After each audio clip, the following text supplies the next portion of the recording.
میرے محبوب کریم صلی اللہ علیہ وسلم کی زندگی میں نفاست ہے. حضور نے لوگوں کو شرمندہ کرنا پسند نہیں کیا. ایک شخص حضور کے گھر میں مہمان آیا رات کے وقت میں. اس نے کہا میں نبی پاک صلی اللہ علیہ وسلم کے آپ نے سنا ہوا ہے کہ اتنا زیادہ گھر کے اندر گنجائش نہیں تھی رہنے کی. حضور کئی دفعہ مسجد میں ٹھہراتے تھے یا مہمانوں کو صحابہ میں بانٹ دیتے تھے. وہ کہنے لگا میں نے آپ کے گھر میں ہی قیام کرنا ہے. فرمایا ٹھیک ہے آ جاؤ.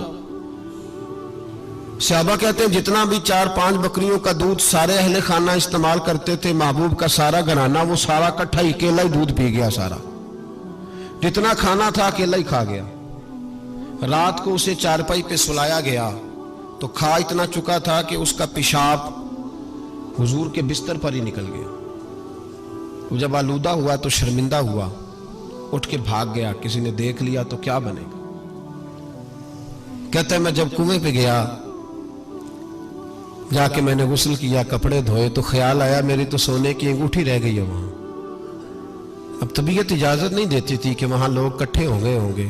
وہ شخص کہتا ہے میں انگوٹھی سونے کی رہ گئی تو دل میں خیال یہ تھا کہ واپس جاؤں گا تو وہاں تو حالات ہی بڑے گڑبڑ ہوں گے, لوگ اکٹھے ہوں گے, شرمندگی ہوگی, میں پیشاب کر رہا ہوں بستر پہ, حال بڑا سخت ہوگا, اتنے لوگوں کا سامنا کیسے کروں گا. لیکن مجبوری تھی, انگوٹھی سونے کی تھی, بڑی قیمتی تھی. کہتے ہیں اس انگوٹھی کی مجبوری نے مجھے شرمندگی کا سامنا کرنے پہ مجبور کیا. اور جب میں آ کے حضور کے کمرے کے باہر کھڑا ہوا تو وہاں تو کوئی بھی نہیں تھا.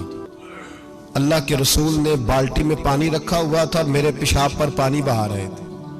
خود رسول پاک فرماتے ہیں حضور پانی بہا رہے تھے اور جب میری طرف دیکھا تو محبوب نے مسکرا کے فرمایا غسل کر لیا آپ نے. آپ کو تکلیف ہوئی, جب انسان کا معدہ کمزور ہو تو ایسی چیزیں ہو جاتی ہیں, فکر نہ کریں بیٹھے میں ناشتہ لاتا ہوں. کہتے ہیں حضور کے جملے تھے کہ طوفان تھا.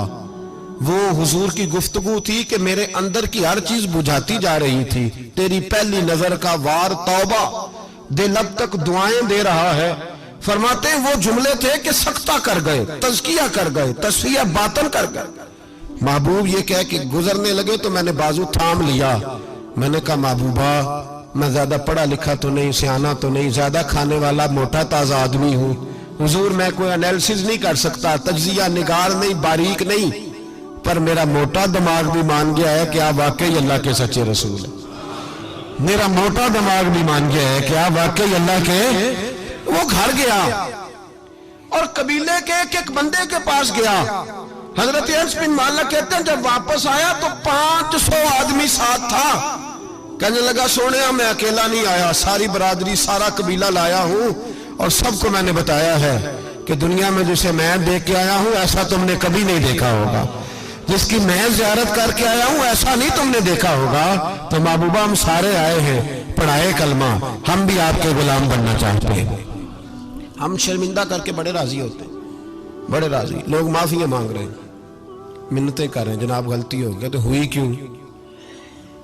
میں تو ایسا ہوں, میں نے تو کبھی نہیں کی, میری مثال دیکھ لو. میں تو لوگ فوراً دلائل دیں گے.